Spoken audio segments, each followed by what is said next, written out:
प्रधानमंत्री जी यहाँ सदन में संविधान को की किताब को यूं माथे से लगाते हैं, लेकिन संभल में, हाथरस में, मणिपुर में जब न्याय की गुहार आती है, उठती है, तो उनके माथे पे शिकन तक नहीं आता।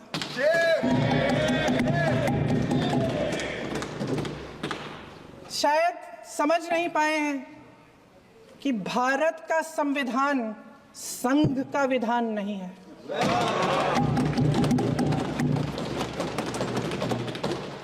भारत के संविधान ने हमें एकता दी, हमें आपसी प्रेम दिया। उस मोहब्बत की दुकान जिस पर आपको हंसी आती है, उसके साथ करोड़ों देशवासी चले। करोड़ों देशवासियों के दिल में एक दूसरे के लिए प्रेम है, घृणा नहीं है। आप हंस रहे हैं, लेकिन ये गंभीर बात है। और क्या गंभीर बात? शर्म करो, शर्म। सबसे पहले जो सुरक्षाकर्मी, जो जवान अफसर 13 दिसंबर को संसद की सुरक्षा के लिए शहीद हुए, उनके प्रति मैं श्रद्धांजलि व्यक्त करना चाहती हूँ। महोदय, हजारों साल पुरानी हमारी देश की, धर्म की एक पुरानी परंपरा रही है। ये परंपरा संवाद, चर्चा की रही है। एक गौरवशाली परंपरा है जो दर्शन ग्रंथों में, वेदों में, उपनिषदों में दिखती है। वाद विवाद और संवाद की हमारी पुरानी संस्कृति है। अलग अलग धर्मों में भी, इस्लाम में, सूफियों में, बौद्ध धर्म में, जैन धर्म में, सिख धर्म में भी ये वाद संवाद, ये चर्चा, बहस, इसकी संस्कृति रही है। इसी परंपरा से उभरा हमारा स्वतंत्रता संग्राम। हमारा स्वतंत्रता संग्राम विश्व में एक अनोखा संग्राम था, एक अनोखी लड़ाई थी जो अहिंसा और सत्य पर आधारित थी।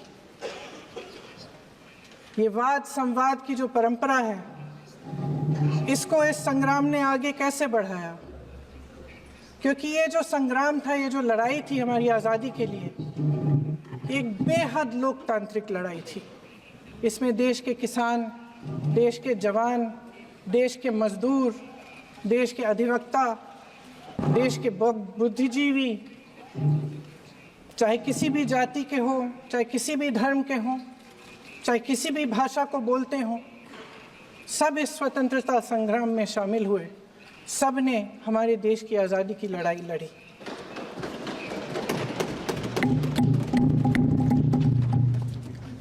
और उसी आज़ादी की लड़ाई से एक आवाज़ उभरी जो हमारी देश की आवाज़ थी। वो आवाज़ ही आज हमारा संविधान है। साहस की आवाज़ थी, हमारी आज़ादी की आवाज़ थी, और उसी की गूंज ने हमारे संविधान को लिखा और बनाया। ये सिर्फ एक दस्तावेज नहीं है। बाबा साहेब अम्बेडकर, मौलाना आज़ाद जी, राजगोपालाचारी जी और जवाहरलाल नेहरू जी और उस समय के तमाम नेता, जैसे आपने कहा, इस संविधान को बनाने की जो कार्य में सालों के लिए जुटे रहे। हमारा संविधान इंसाफ, उम्मीद, अभिव्यक्ति और आकांक्षा की वो ज्योत है जो हर हिंदुस्तानी के दिल में जलती है। अध्यक्ष महोदय, इस ज्योत ने हर एक भारतीय को ये पहचानने की शक्ति दी कि उसे न्याय मिलने का अधिकार है, कि उसमें अपने अधिकारों के लिए आवाज़ उठाने की क्षमता है, कि जब वो आवाज़ उठाएगा तो सत्ता को उसके सामने झुकना पड़ेगा। इस संविधान ने हर एक देशवासी को ये अधिकार दिया कि वो सरकार बना भी सकता है और सरकार बदल भी सकता है।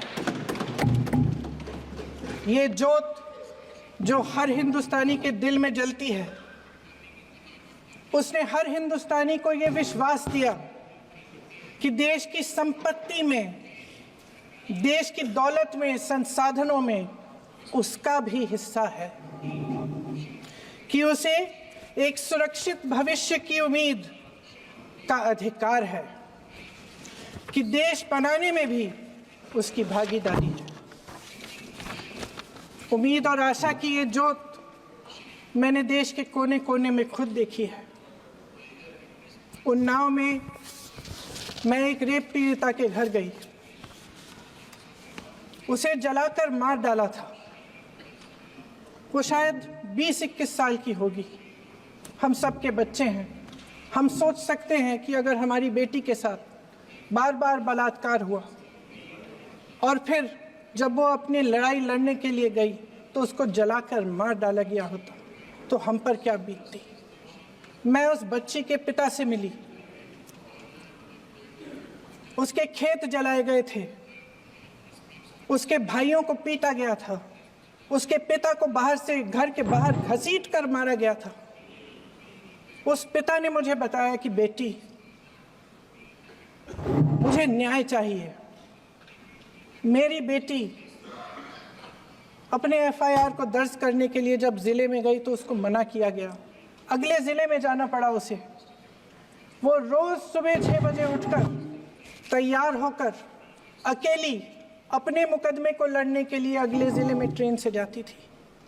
उसके पिता ने मुझे कहा कि मैंने उससे कहा, बेटी अकेले मत जाओ, छोड़ दो ये लड़ाई। लेकिन उसकी बेटी ने उसको जवाब दिया कि नहीं पिताजी, मैं अकेली जाऊंगी, मैं लड़ूंगी, ये मेरी लड़ाई है, मैं इसको लड़ूंगी। ये लड़ने की क्षमता, ये हिम्मत उस लड़की को और करोड़ों भारत की नारियों को हमारे संविधान ने दी। आगरा में मैं अरुण वाल्मीकि के घर गई। अरुण वाल्मीकि पुलिस स्टेशन में काम करता था, सफाई का काम करता था। आप सोच सकते हैं हमारी तरह उसका भी परिवार था। नई नई शादी हुई थी, 2-3 महीनों का बच्चा था। पुलिस स्टेशन में चोरी हो गई। चोरी का इल्ज़ाम उस पर लगाया गया। उसके पूरे परिवार को उठाकर पुलिस स्टेशन में ले गए। आप हंस रहे हैं, लेकिन ये गंभीर बात है। गंभीर बात। शर्म करो, शर्म। अरुण वाल्मीकि को पीट पीट के मार डाला, उसकी बीवी को पीटा, उसके पिता के नाखून निकाले, उसके पूरे परिवार को पीटा गया। जब मैं उस जवान महिला से मिलने गई जो अभी अभी विधवा हुई थी, तो उसने मुझे कहा कि दीदी, हमें सिर्फ एक चीज़ चाहिए, हमें न्याय चाहिए और हम इस न्याय के लिए लड़ते रहेंगे, चाहे कुछ भी हो जाए। ये हिम्मत उस महिला को हमारे संविधान ने दी।